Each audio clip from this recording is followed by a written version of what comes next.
Pernah mikir nggak sih kenapa ada orang yang bisa mulai dari nol? Bahkan means, tapi bisa jadi tajir melintir padahal dia bukan anak sultan, bukan lulusan luar negeri dan nggak punya koneksi. Nah, di video ini gue bakal bongkar secara dalam dan struktur. Gimana caranya bangun kekayaan dari nol secara realistis, bukan yang tipu-tipu cepat kaya. Kalau lu suka topik-topik soal self-growth, bisnis, dan cara jadi lebih kaya secara waras, jangan lupa like, subscribe, dan share ke temen lo yang butuh pencerahan hidup. Oke, langsung aja kita masuk ke intinya. Banyak orang pengen jadi sukses, pengen kaya, pengen hidup enak. Tapi kalau mindset lu masih kayak orang kalah, sorry to say, lu bakal muter-muter di tempat terus. Gue kasih tahu ya, mindset itu fondasi utama. Lu bisa dikasih modal gede, mentor hebat, akses ke peluang emas. Tapi kalau cara mikir lu masih salah, semuanya bakal kebuang sia-sia. Contoh paling simple, ada dua orang, sama-sama miskin. Yang satu mikir, yah, gue emang udah nasib begini, ngapain mimpi tinggi. Yang satu lagi mikir, gue miskin sekarang, tapi itu kondisi, bukan identitas. Gimana caranya keluar dari sini? Nah, bedanya bukan di dompet, tapi di kepala. Masalahnya kita dari kecil udah sering dicekokin pola pikir yang toksik. Kayak, jangan ambil risiko, nanti rugi. Udahlah, kerja yang pasti-pasti aja. Uang itu akar dari kejahatan. Kayak itu pasti hasil korupsi. Ini tuh narasi-narasi yang ngeracunin pikiran kita buat takut sukses. Akhirnya, begitu ada peluang, malah mundur. Ada tantangan, malah nyalahin keadaan. Mindset orang yang bangun kekayaan dari nol itu beda. Mereka mikirnya gini, apa yang bisa gue pelajari dari situasi ini? Kalau gagal ya udah, bangkit lagi. Gimana caranya bikin nilai buat orang lain biar gue juga dapat nilai balik? Mereka tuh nggak nunggu jadi jago baru mulai, tapi mulai dulu sambil belajar. Karena mereka paham, action itu lebih penting dari niat bagus. Terus ya, mereka ngerti yang namanya delayed gratification. Ini penting banget. Banyak orang pengen hasil cepat. Hari ini mulai bisnis, besok udah pengen viral. Baru invest sebulan udah nanya, kok belum cuan? Padahal orang sukses itu sabar. Mereka tanam dulu, tanam banyak, tanam dalam, baru panen di kemudian hari. Mereka rela nggak kelihatan keren sekarang demi hidup keren selamanya. Lu pilih mana? Pamer hari ini tapi bangkrut besok? Atau diam-diam kaya 10 tahun lagi? Satu hal lagi, orang yang punya mindset kaya itu selalu nanya, bagaimana saya bisa? Bukan apakah gue bisa, tapi gimana caranya supaya bisa? Ini beda banget loh. Misal, lu pengen mulai bisnis tapi modal pas-pasan. Orang yang mental miskin bakal bilang, nggak bisa nih, gue kan nggak punya modal. Tapi orang yang mindsetnya udah bener bakal mikir, oke, kalau gue nggak punya modal, mungkin gue bisa mulai dari jasa. Atau gue bisa kolaborasi. Atau gue bisa mulai dari yang kecil dulu, validasi market, baru scale up. Mindset kaya tuh solutif, bukan nyari alasan. Dan yang paling keren, orang dengan mindset bagus tuh nggak takut gagal. Karena mereka ngerti, gagal itu bukan akhir, tapi bagian dari proses belajar. Mereka sadar, semakin banyak lu gagal, semakin deket lu ke yang berhasil. Karena setiap gagal itu nambah insight, nambah jam terbang, nambah ketahanan mental. Bedain sama orang yang baru coba satu kali terus nyerah. Ah, jualan gue nggak laku, kayaknya emang bukan rezeki. Lah, baru sekali bro, Elon Musk aja gagal berkali-kali. Jadi intinya gini, kalau lu pengen bangun kekayaan dari nol, lu harus mulai dari ubah cara lu mikir. Dari yang suka nyalahin ke yang bertanggung jawab. Dari yang nunggu momen ke yang bikin momen. Dari takut gagal ke nggak sabar pengen belajar dari kegagalan. Karena ujung-ujungnya duit, relasi, peluang semua datang ke orang yang pikirannya siap menerimanya. Jadi sebelum lo upgrade laptop, skill, atau bisnis, upgrade dulu mindset lo. Oke, sekarang kita ngomongin soal skill. Keterampilan yang bisa lo jual mahal. Banyak orang masih mikir, kalau mau dapat duit gede ya harus kerja keras. Padahal, di zaman sekarang kerja keras doang nggak cukup. Yang penting tuh lo kerja cerdas dan punya nilai tinggi di pasar. Skill itu ibarat senjata. Kalau senjata lu tumpul, lu mau kerja sekeras apapun ya hasilnya segitu-gitu aja. Tapi kalau lu bawa senjata tajam, bahkan lu nggak perlu banyak gerak buat dapat hasil maksimal. Nah, skill apa sih yang sekarang ini mahal banget harganya dan bisa dimulai dari nol? Gue bakal kasih beberapa contoh real dan kenapa skill-skill ini berharga banget. 1. Copywriting. Ini skill menulis tapi bukan sembarang nulis. Copywriting itu seni bikin tulisan yang bikin orang mau ngelakuin sesuatu. Bisa beli produk, daftar layanan, klik link, atau isi form. Contohnya kayak lu nulis caption Instagram buat jualan, nulis landing page, nulis email marketing. Kenapa ini mahal? Karena brand itu rela bayar mahal buat tulisan yang bisa ngubah traffic jadi duit. Lu nggak perlu gelar sastra, lu cuma perlu paham gimana otak orang kerja. Dan copywriter freelance bisa dibayar ratusan ribu sampai jutaan per page. Kalau udah pro, lu bisa main di project gede dan bikin agency sendiri. 2. Digital marketing. Ini luas banget. Tapi intinya, lu bantu bisnis naikin exposure dan jualan lewat online. Bisa lewat Instagram Ads, Facebook Ads, Google Ads, SEO, email campaign, TikTok organik, dan lain-lain. Kenapa mahal? Karena semua bisnis butuh pelanggan. Dan marketer yang ngerti cara naikin penjualan itu langka. Skill ini bisa lo pakai buat freelance, kerja agency, atau bahkan buat ngembangin produk lo sendiri nanti. Belajar awal bisa dari YouTube, ikut kursus gratisan, terus praktik. Yang penting bukan teori, tapi lu ngerti cara ngiklanin sesuatu dan konversi jadi pembelian. 3. Desain. UI UX, graphic design, brand design. Banyak orang bisa desain, tapi dikit yang bisa desain yang nyampe ke audiens. Kalau lu ngerti cara bikin desain yang bukan cuma keren, tapi juga ngejual, klien lu bakal repeat terus. Skill ini cocok banget buat lu yang visual banget. Sekarang banyak tools gratis kayak Figma buat UI UX atau Canva buat social media. Tapi kalau lu niat naik level, belajar Adobe Illustrator, Photoshop, dan Figma itu wajib. Khusus UI UX design itu sekarang banyak dicari banget. Startup, aplikasi, website, semua butuh tampilan yang rapi dan gampang dipakai. 4. Video editing dan content creation. Konten itu raja, tapi raja nggak bisa ngapa-ngapain kalau tampilannya berantakan. Skill edit video tuh bisa jadi tambang emas. Kenapa? Karena sekarang semua orang butuh video.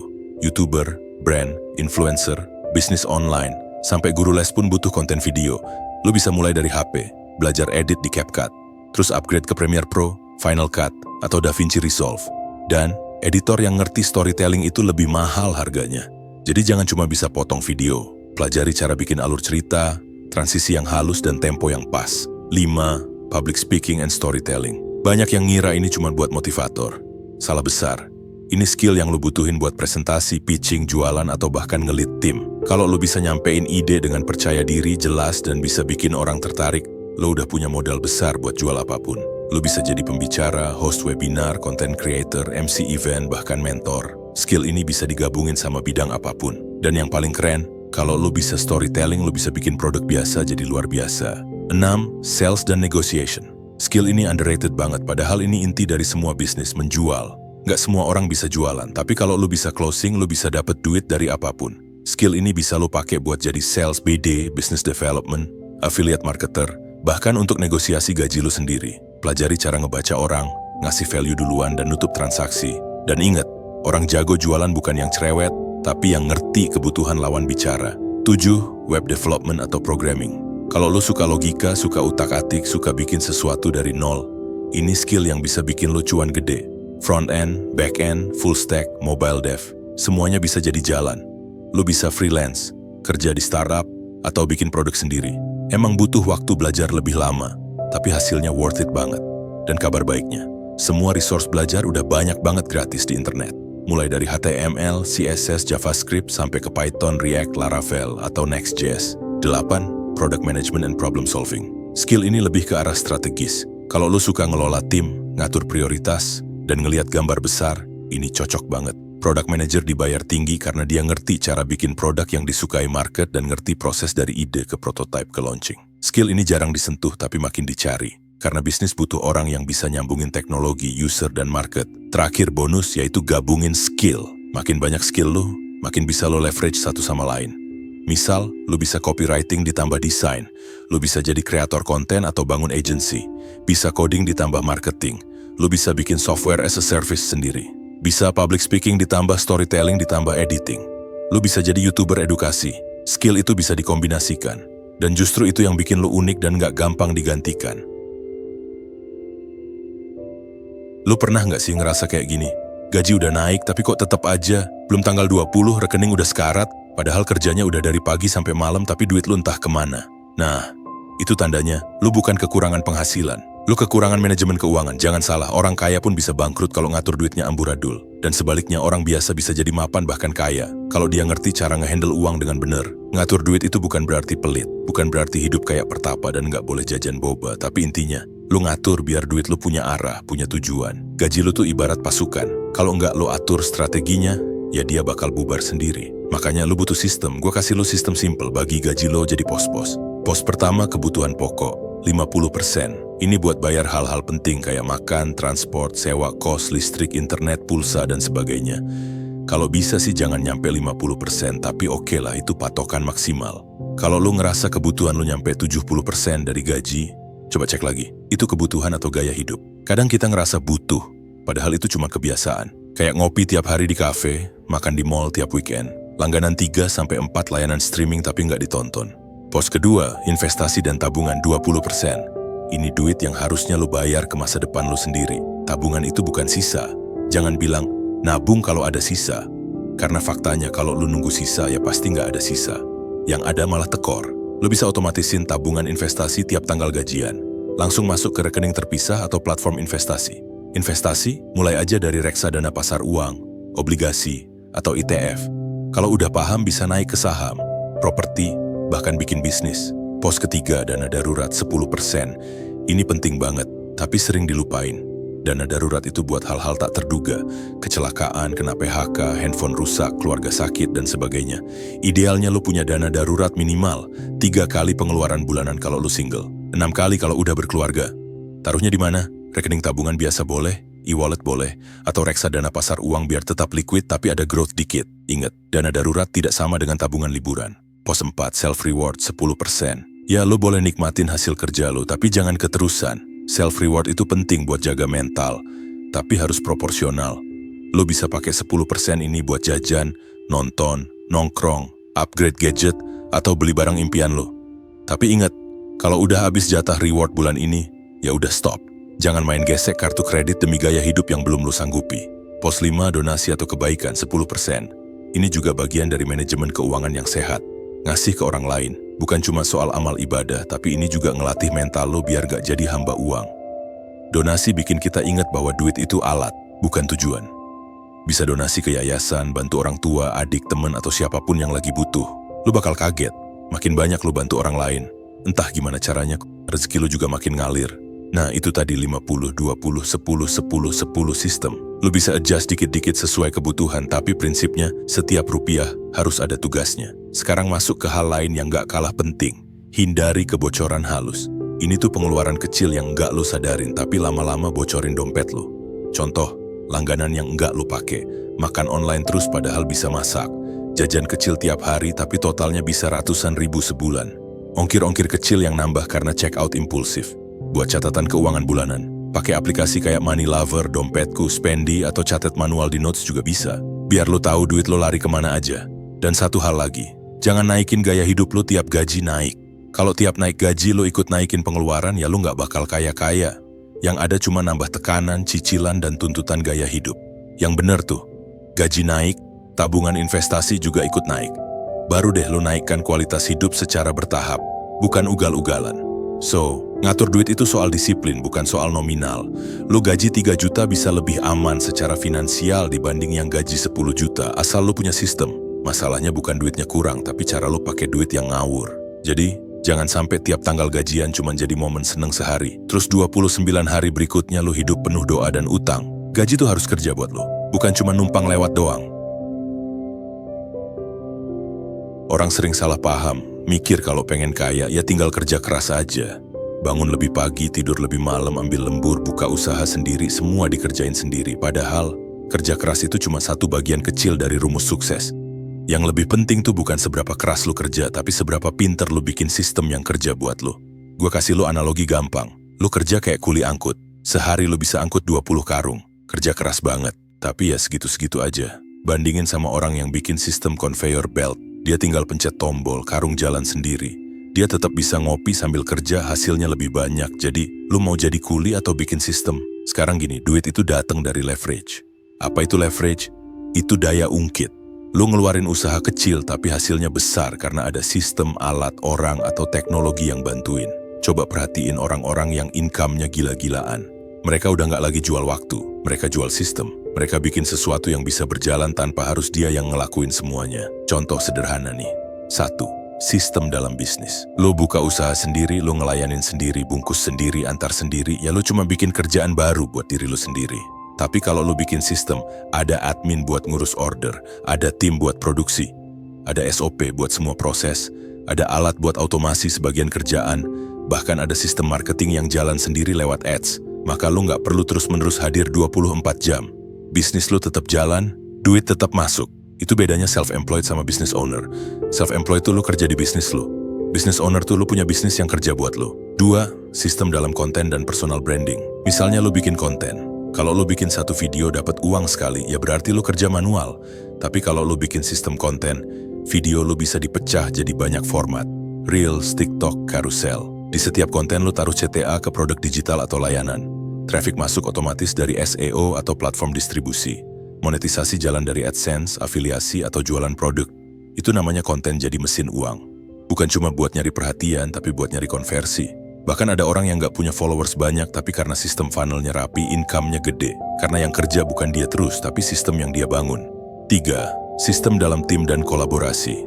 Kadang lo bisa kerja setahun dan hasilnya masih lebih kecil dari orang yang kerja 3 bulan tapi bareng tim solid. Kenapa? Karena kerja bareng itu leverage. Lo bikin produk digital, temen lo yang jualin, satu lagi yang handle operasional, lo fokus bikin produk baru. Semua kerja bareng dalam satu sistem. Lo nggak harus ngerjain semuanya sendirian. Ini juga berlaku di bisnis digital.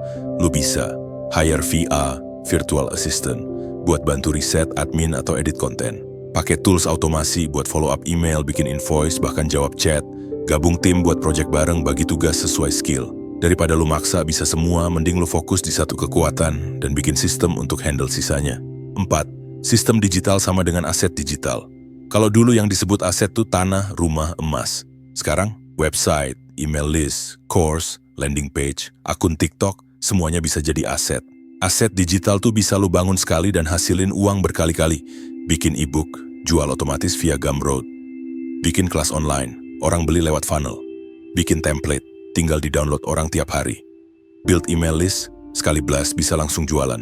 Gua kenal orang yang cuma kirim satu email hasilnya 10 juta, karena dia punya sistem.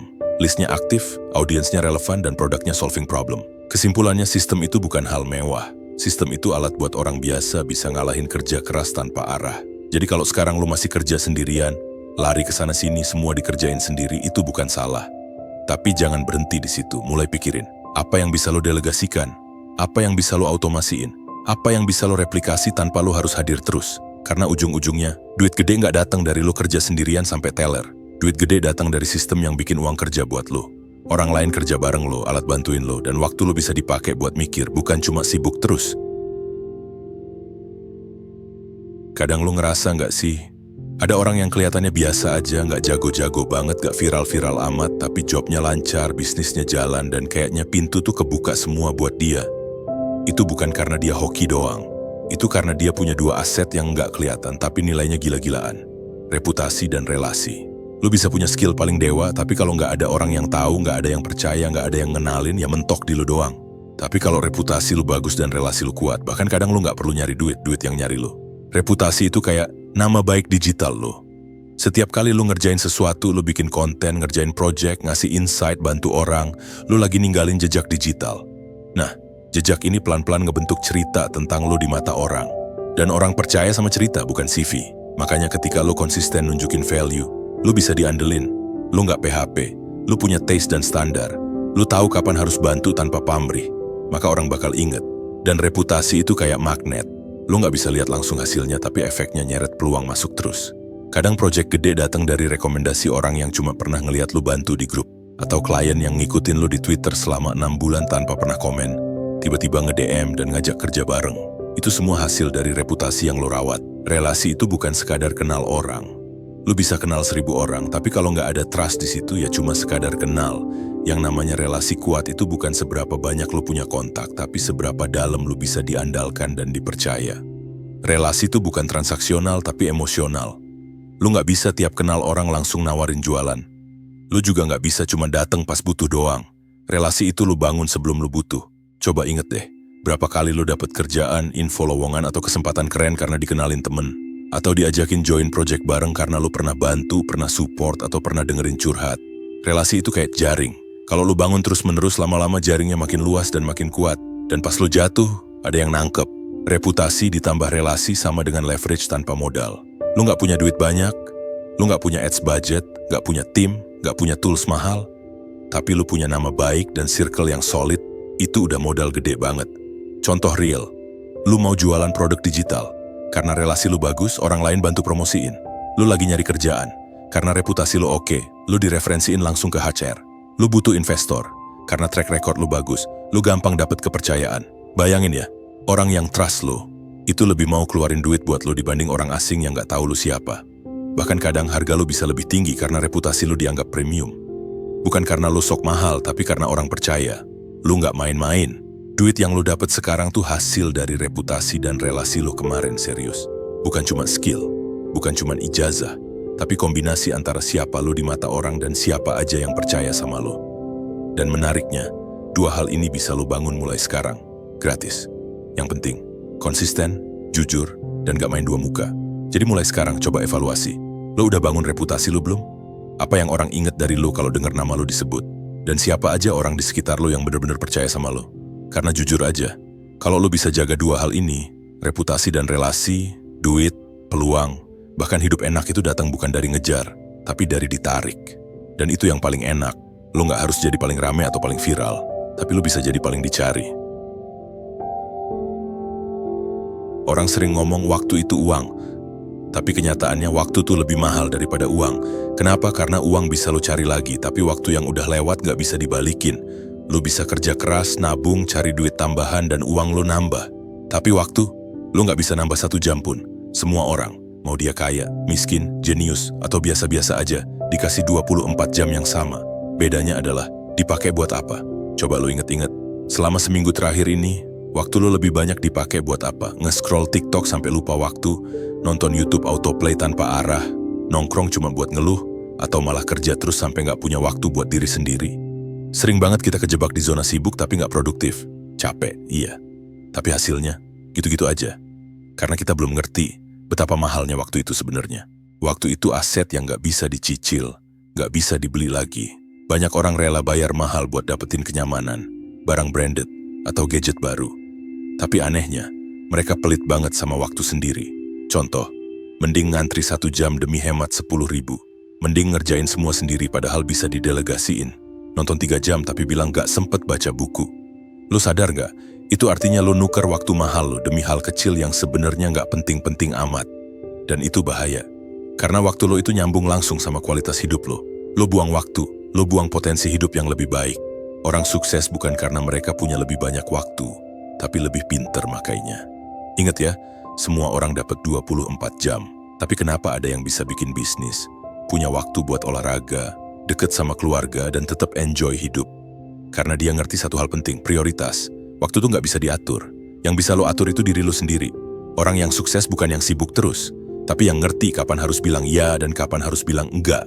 Lo nggak harus produktif setiap jam, tapi lo harus sadar mana waktu yang ngasih value jangka panjang dan mana waktu yang cuma nguras energi tanpa hasil. Mulai hargain waktu lo seperti lo hargain uang. Coba lo bandingin. Lo ngeluarin uang 1 juta pasti mikir-mikir kan? Tapi lo ngabisin waktu 10 jam buat hal nggak penting, lo santai aja. Mulai sekarang coba tanya diri lo, apakah waktu yang gue keluarin di sini worth it? Apa yang bisa gue hasilin dari waktu ini? Kalau ini nggak bikin gue lebih deket ke tujuan, kenapa gue lakuin? Karena orang kaya sebenarnya bukan yang paling banyak duitnya, tapi yang paling bebas waktu dan bisa milih mau ngapain. Jadi intinya gini, mulailah memanfaatkan waktumu untuk mulai mencari uang, mulai membangun kekayaan. Karena pada akhirnya, yang paling awal memulai adalah mereka yang paling dekat dengan kemenangan. Memang belum pasti, tapi ketika tidak memulai sudah pasti gagal. Tapi ketika memulai, kemungkinannya akan berubah menjadi gagal atau menang. Mulai sekarang belajarlah mikir kayak investor. Setiap menit yang lo keluarin harus kasih return. Kalau nggak langsung, minimal jangka panjang. Dan percaya deh, waktu itu satu-satunya aset yang nggak bisa dibeli balik, makanya jangan dihambur-hamburin kayak gratisan. Oke, sekarang lo tahu membangun kekayaan itu bukan soal hoki, warisan, atau koneksi, tapi soal mindset, skill, sistem, dan waktu. Lo bisa mulai dari nol, asal lo mau mulai sekarang. Dan ingat, orang kaya itu bukan yang punya paling banyak duit, tapi yang paling ngerti gimana cara ngatur, nambahin, dan ngelindungin duitnya. Kalau video ini ngebuka pola pikir lo, jangan lupa like, komen, dan subscribe karena setiap hari gue bakal bahas strategi kehidupan. Sampai ketemu di video selanjutnya. Keep upgrading your brain.